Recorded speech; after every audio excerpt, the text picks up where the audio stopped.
की जरूरत है। अगर हम हिम्मत रखते हैं, अगर हम ठान ले तो क्या नहीं कर सकते।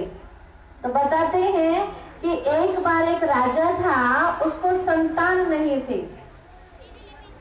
तो राजा का ये चिंतन चलता था कि संतान नहीं है, मेरे बाद राज्य को कौन चलाएगा, ये बड़ा विचार चलता था।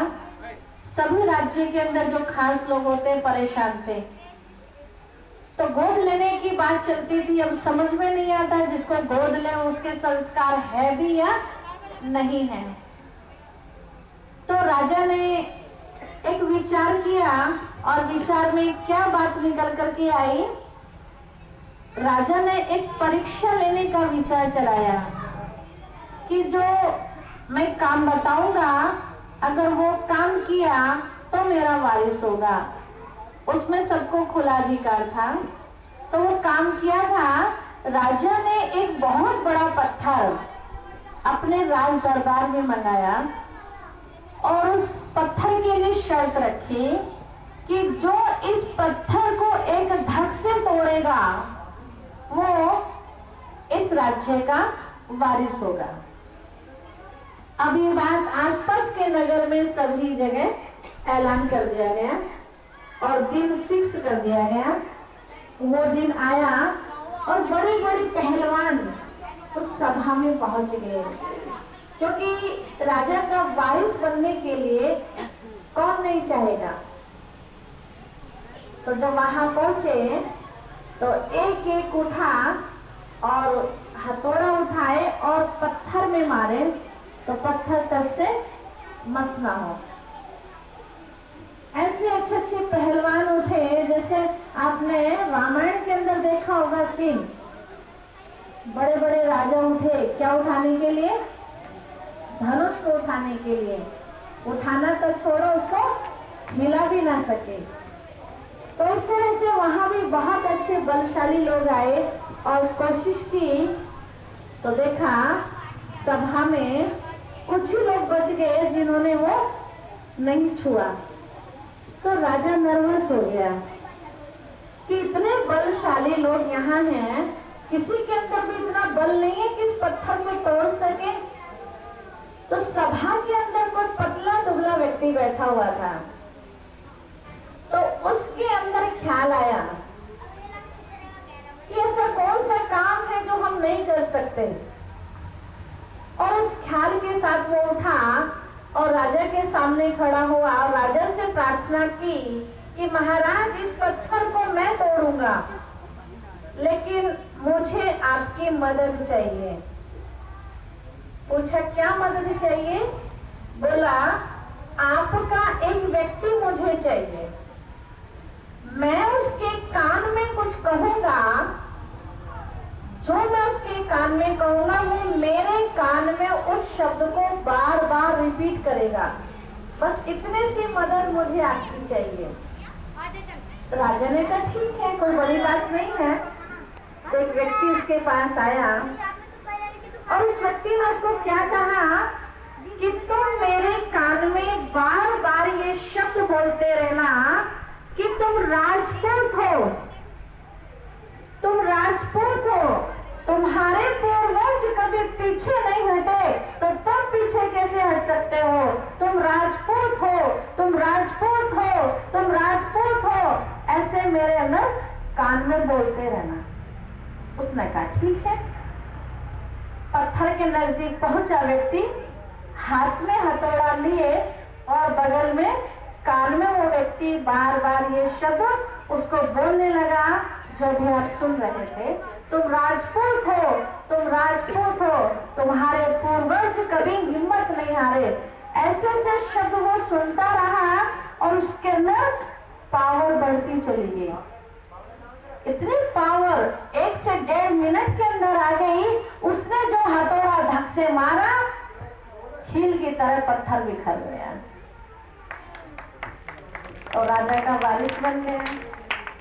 तो ऐसा कोई काम नहीं है, ऐसा कोई संस्कार नहीं है जिस संस्कार को हम छोड़ना चाहे वो संस्कार ना छूटे। ऐसा कोई काम नहीं है जिस काम को हम करना चाहे और वो काम हम सीख न सके।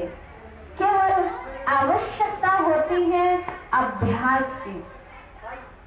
आज हम महकाल चेयरमैन साहब जी के बैठे थे तो वहां कुछ इस तरह की चर्चाएं चल रही थी कि यहाँ हमारे लावर में खास करके हिंदू के बच्चे पीछे हैं।